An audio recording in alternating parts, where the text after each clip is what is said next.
अल्हम्दुलिल्लाह आज जश्न गौसुल वरा, जश्न ख्वाजा गरीब नवाज और जश्न पीर आदिल बीजापुरी रहमतुल्लाह ताला अलैह का इनेकाद किया गया है।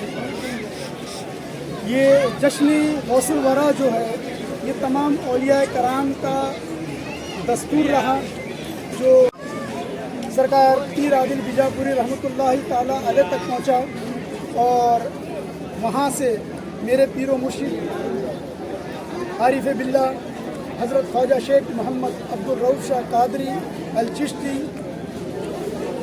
इफ्तिखारी पीर फ़हीमी मदज़ल्लाहुल आली तक पहुँचा। आज उसी प्रोग्राम को यानी उसी जश्न को जो है ताज़ा किया जा रहा है। ये प्रोग्राम रखने का मकसद जो है औलिया कराम के अज़मतों को बताना है, औलिया कराम के मरातिब को बताना है कि आपके मरातिब क्या हैं, आपकी अज़मतें क्या हैं। इसी का एक जो है हम कह सकते हैं हिस्सा जो है मेरे पीर फ़हीमी मदज़ल्लाहुल आली बने हैं और आपने वही औलिया कराम की सुन्नत को ज़िंदा रखा और वो ज़िंदा रखते हुए आपने यहाँ पर जो है उस प्रोग्राम को इनेकाद फरमाया। अब यहाँ पे आने वाले जो ज़ायरीन हैं वो दुनिया के हर खित्ते से आते हैं, यानी हिंदुस्तान और बैरून हिंदुस्तान से भी तशरीफ़ लाए हैं कि देखा जाए। और सरकार की गुंबद मुबारक का जो है नज़ारा भी आप कर रहे होंगे कि अल्हम्दुलिल्लाह एक अजीब कैफियत वाला मंज़र दिख रहा होगा और हज़ारों लोगों की यहाँ तादाद है। सबके लिए लंगर नियाज़ ख़वानी रखी गई है और अल्हम्दुलिल्लाह हर कोई जो है यहाँ पे इस नियाज़ को खा सकता है बिला कैद, क्योंकि सूफिया कराम का जो मज़हब है मज़हब इश्क है। क्योंकि मेरे नबी करीम सल्लल्लाहु अलैहि वसल्लम जो है रहमतुल लिल आलमीन है, वो महज जो है मुसलमानों के नबी नहीं, वो महज जो है किसी हिंदू के लिए नहीं आए, न किसी क्रिश्चियन के लिए आए, बल्कि तमाम इंसानों के लिए नबी व रसूल बनकर आए। जो आपको मानता है उसके भी आप रसूल हैं और जो आपको इनकार कर रहा है यानी नाबीना है वो आपसे, उसके भी आप रसूल हैं। जिस तरह से अल्लाह तबारक व तआला रब्बिल आलमीन है, जो उसको मानता है उसका भी रब अल्लाह ही है और जो नहीं मानता है अपने यानी कम इल्मी में कम फहमी की वजह से उसका भी रब अल्लाह ताला है। तो औलिया कराम की जो मकाम होता है, औलिया कराम का जो बारगाह होती है वो हर एक के लिए खुली होती है। तो ये इंसानियत का एक दर्स जो है मिलता है वो औलिया कराम के दरबार से मिलता है। ख्वाजा गरीब नवाज रहमतुल्लाह अलैह का जश्न रखा गया, जिनको सुल्तानुल हिंद कहा जाता है, जिनको जो है अताए रसूल कहा जाता है। अब वो जो अता गरीब नवाज रहमतुल्लाह ताला अलैह की है वो आपने अपने खुलफाए कराम और उनके खुलफाए कराम और उनके खुलफाए कराम से होता हुआ जब हम शजरे का मुताला करते हैं तो हमको जो है ये चीज़ कहाँ मिलती है, तो हमारे बुज़ुर्गों तक पहुँची और हमारे बुज़ुर्गों से हमारे तक पहुँची। इसीलिए इसे हम सीना दर सीना सिलसिला भी कहते हैं और सीना दर सीना जो ये तालीमात फैल रही है। और अल्हम्दुलिल्लाह अभी हमारे ही पड़ोस में हज़रत मखमली पीर रहमतुल्लाह ताला अलैह का उर्स शरीफ भी होने वाला है।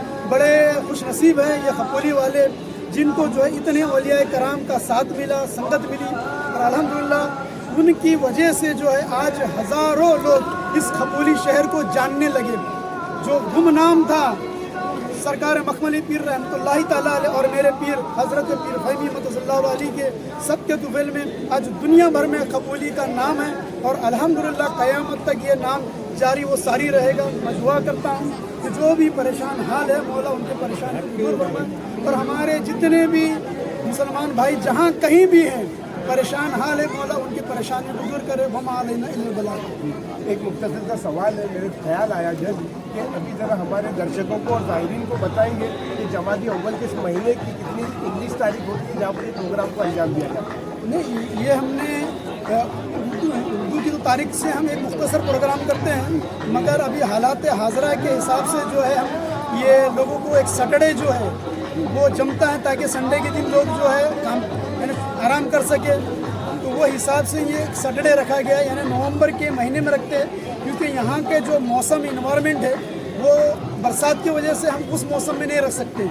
इस वजह से जो है हम लोग नवंबर का महीना ढूंढते हैं ताकि यहाँ पे, क्योंकि जो यहाँ के मकामी लोग हैं वो बाखूबी जानते हैं कि महाड़ में किस तरह की तूफ़ानी बरसात होती है।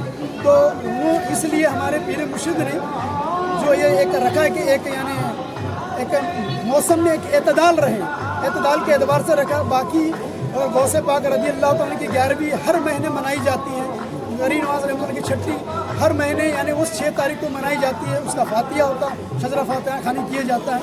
تو یہ تاریخ یوں سمجھ کے چلیے کہ نومبر کی آخری سیٹرڈے یہ اعتبار سے رکھی جاتی ہے، لوگوں کی سہولت کے اعتبار سے۔ اور کچھ بس ابھی ہمارے ساتھ میں پپو بھائی بھی ہیں، تو وہ بھی کچھ اس بات کو لے کے جیسا ابھی حضرت نے کچھ ہمیں فرمایا تھا، ساتھ ہی ایک چھوٹی سی ایک فاتحہ ہو جائے جو اتنے لوگ آپ کے سامنے بیٹھے دعائیں پھیلیں۔ ابھی میں نے دعا خیر کیا کہ کریم آقا سزا مندہ نوازہ ملک کے بادشاہ العالمین، یا اللہ تیری بارگاہ خدا مند قدوس میں ہم موجود ہیں، مولا ہمارا موجود ہونا قبول فرما۔ مولا جو بھی یہاں حاضرین آئے ہیں ان کی حاضری کو قبول فرما۔ مولا جو بھی تمنائیں خیر لے کر آئے ان کی تمناؤں کو پائے تکمیل تک پہنچا دے۔ مولا اپنا فضل کرم ہر مسلمان ہر انسان کے ساتھ شامل حال رکھ۔ مولا جہاں کہیں بھی ہمارے مسلمان بھائی پریشان حال ہے، تنگ دست ہے، ان کے دست کو کشادگی عطا فرما۔ ان کے دست کشادہ ان کے دسترخوان میں کشادگی عطا فرما۔ مولا ہمارا اٹھنا بیٹھنا چلنا پھرنا اور قبر میں لیٹنا تیرے اور تیرے محبوب کے ذکر کے ساتھ ہو۔ مولا ہمیں وہ نظر عطا فرما جس سے تو اور تیرا محبوب ہر شے میں نظر آئے۔ مولا جو بھی یہاں پہ جائز مراد نیک مراد لے کر آئے، مولا ان کی مرادوں کو بر لا۔ مولا جو بھی یہاں پہ مسلمان بھائی موجود ہیں جن کے ہاتھ اٹھے ہیں، مولا تو بہتر جانتا ہے، ان کے دل کو دھڑکنوں کو جانتا ہے، مولا ان کی جائز مراد قبول فرما۔ اللہ تبارک و تعالیٰ کی شان میں ان اللہ و ملائکتہ یصلون علی النبی یا ایھا الذین آمنوا صلوا علیہ وسلموا تسلیما۔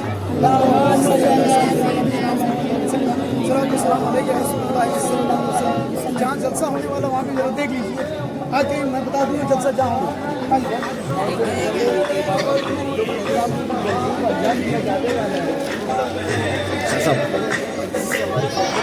جو فہمی سرکار ہے وہ تھوڑے دیر بعد گھر کی تشریف ہونے والے ہیں، اور ساتھ ہی یہاں پر ایک محفل سماع کا جو پروگرام رکھا گیا ہے، اور دیکھ سکتے ہیں کہ اس محفل میں کتنی طریقے سے خوبصورتی میں سجایا گیا ہے، بڑے بوڑھے جوان بچے ضعیف، اور ساتھ ہی ہمارے ساتھ جو بھارت کی سرکار بھی ہے انہوں نے سبھی انتظام کو بڑی خوبی کے ساتھ انجام دیا ہے۔ آپ دیکھیں گے کہ یہاں پر مائیں بہنیں بیوی بچے سب یہاں پر ظاہرین حاضرین کی شکل میں آتے ہیں اور یہاں پر آ کے فیض پاتے ہیں۔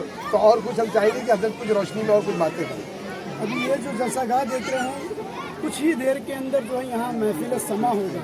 محفل سما کے معنی قوالی، کیونکہ یہ پرانا ٹرم ہے جس کو محفل سما کہتے ہیں، اب نیو ٹرم کے اندر اس کو قوالی کہتے ہیں۔ تو میں دونوں ٹرم بیان اس لیے کر دے رہا ہوں تاکہ دونوں قسم کے جو لوگ ہیں وہ سمجھ گئے۔ اور قوالی سے مراد لوگ کیا سمجھتے ہیں کہ وہ ایک مقابلہ ہوتا ہے، وہ نہیں بلکہ ایک روحانی کلام یہاں پڑھے جاتے ہیں جو سرکار پیر عادل بیجاپور رحمۃ اللہ تعالیٰ کے لکھے ہوئے اور دیگر بزرگان دین کے، اسی لیے قوال بلایا جاتا ہے۔ قوال کے معنی ہے کہ بزرگوں کے قول پڑھنے والا۔ تو یہاں پہ ایک روحانیت کا ماحول برپا ہوگا جس کو ہم کہتے ہیں نا، ایک اسپریچل اورا یہاں پہ پورا آپ دیکھیں گے۔ تو یہاں پہ دور دور سے جو آئے ہیں یعنی اس محفل سما کو سننے کے لیے، اور دنیا یعنی ہندوستان کے مایا ناز قوالوں کو صوفیہ کرام اس کے لیے کہتے ہیں کہ یہ جو ہے یہ روحانی غذا ہے۔ جس طرح سے ہمارا جسم اس مٹی سے بنا ہوا ہے، آگ ہوا پانی مٹی سے بنا ہوا ہے، تو اس کی غذا بھی اسی مٹی میں ہے۔ اسی طرح سے روح جو ہے ہماری نور سے بنی ہے، اس کی غذا بھی اللہ نے نور میں رکھا ہے۔ اس لیے اس کے اندر جو یہ غذا ہے، یہ روحانیت کی غذا ملتی ہے، اس کو روح کی غذا ملتی ہے۔ اور یہاں پہ ہزاروں لوگوں پہ ایک کیف و جذب کا ماحول ہوگا۔ جب آپ وہ دیکھو گے محفل کے اندر کوئی ایک سرور میں مچل رہا ہوگا، اسی کے اندر سے ہزاروں قسم کی بیماریاں بھی ہم دور ہوتے ہوئے دیکھتے ہیں۔ لوگوں کے اندر سے جو ہزاروں روپے خرچ کرنے کے بعد بھی جو بیماری کا علاج نہیں ہوتا ہے، الحمدللہ محفل سما میں اللہ کے فضل و کرم سے، اللہ کے محبوب سرکار جہاں صلی اللہ علیہ وسلم کے صدقے طفیل میں ان کو شفا ملتی ہے، یعنی ذہنی بھی شفا ملتی ہے، روحانی بھی شفا ملتی ہے، جسمانی بھی شفا ملتی ہے۔ تو یہ جو محفل سما ہے یہ کوئی معمولی نہیں، بلکہ ہم کو عطا کس نے کیا؟ تو میرے خواجہ خواجہ غری نواز رحمۃ اللہ تعالیٰ علیہ نے ہمیں یہ محفل سما عطا فرمایا۔ تو یہ غری نواز رحمۃ اللہ تعالیٰ کی ہم پر ایک عظیم نعمت جو ہمارے پاس موجود ہے، اور بزرگان دین نے یہ سلاسل چشتیہ کی سنت کو جاری و ساری رکھا، اور اس کا فیض بھی جو ہے جاری و ساری ہے۔ اور جن کو بھی یہ فیض سے جو ہے فیضیاب ہونا چاہتا ہے وہ اس محفل سما میں تشریف لائے بلا قید کے معنی سمجھتے، یعنی ہماری اس محفل کے اندر ہندو بھی آ سکتا ہے، हमारे हिंदू भाई भी आ सकते हैं, क्रिश्चियन भाई आ सकते हैं, सिख भाई आ सकते हैं, हर कोई आ सकता है, हर एक का जो है हम वेलकम करते हैं। जिस तरह से मेरे गरीब नवाज रहमतुल्लाह तआला की बारगाह में हर मजहब और मिल्लत का जा सकता है, उसी तरह से ये उन्हीं की बारगाह की एक किरण है, यहाँ भी हर कोई आ सकता है। यहाँ कोई ऐसी कैद नहीं। अगर आपको हिंदुस्तान देखना है तो मुसलमान दीन की बारगाह में आए और देखें कि यहाँ किस तरह से गंगा जमुना तहजीब को बताया जाता है कि यहाँ पे सरकारों के नाम भी लिए जाते हैं, यहाँ गंगा जमुना तहजीब के नाम भी लिए जाते हैं, बताए जाते हैं किस तरह से चलते हैं। सूफी संतों का जो है देश है, यहाँ पे नफरतें नहीं चलेंगी बल्कि मोहब्बतें चलेंगी, क्योंकि हमारे बुजुर्गों ने हमें मोहब्बत सिखाया और हम हर एक को मोहब्बत देना चाहते हैं और हर एक से मोहब्बत देना चाहते हैं। तो जैसे कि हमने हजरत सूफी फारूक से हम मुखातिब हुए और उन्होंने बहुत बड़े खूबसूरत अंदाज में उन्होंने हमारे चैनल के माध्यम से हिंदू, मुस्लिम, सिख, ईसाई सभी धर्म के लोग आकर किस तरीके से इस प्रोग्राम में शरीक हो सकते हैं, किस तरीके से यहाँ फैजियाब हो सकते हैं। तो आप हमारे चैनल को देखने के लिए आप कंटिन्यू जुड़े रहें। इस तरीके से अभी हाथी में देखेंगे तो कुछ माँ बहनें बैठी हैं जो यहाँ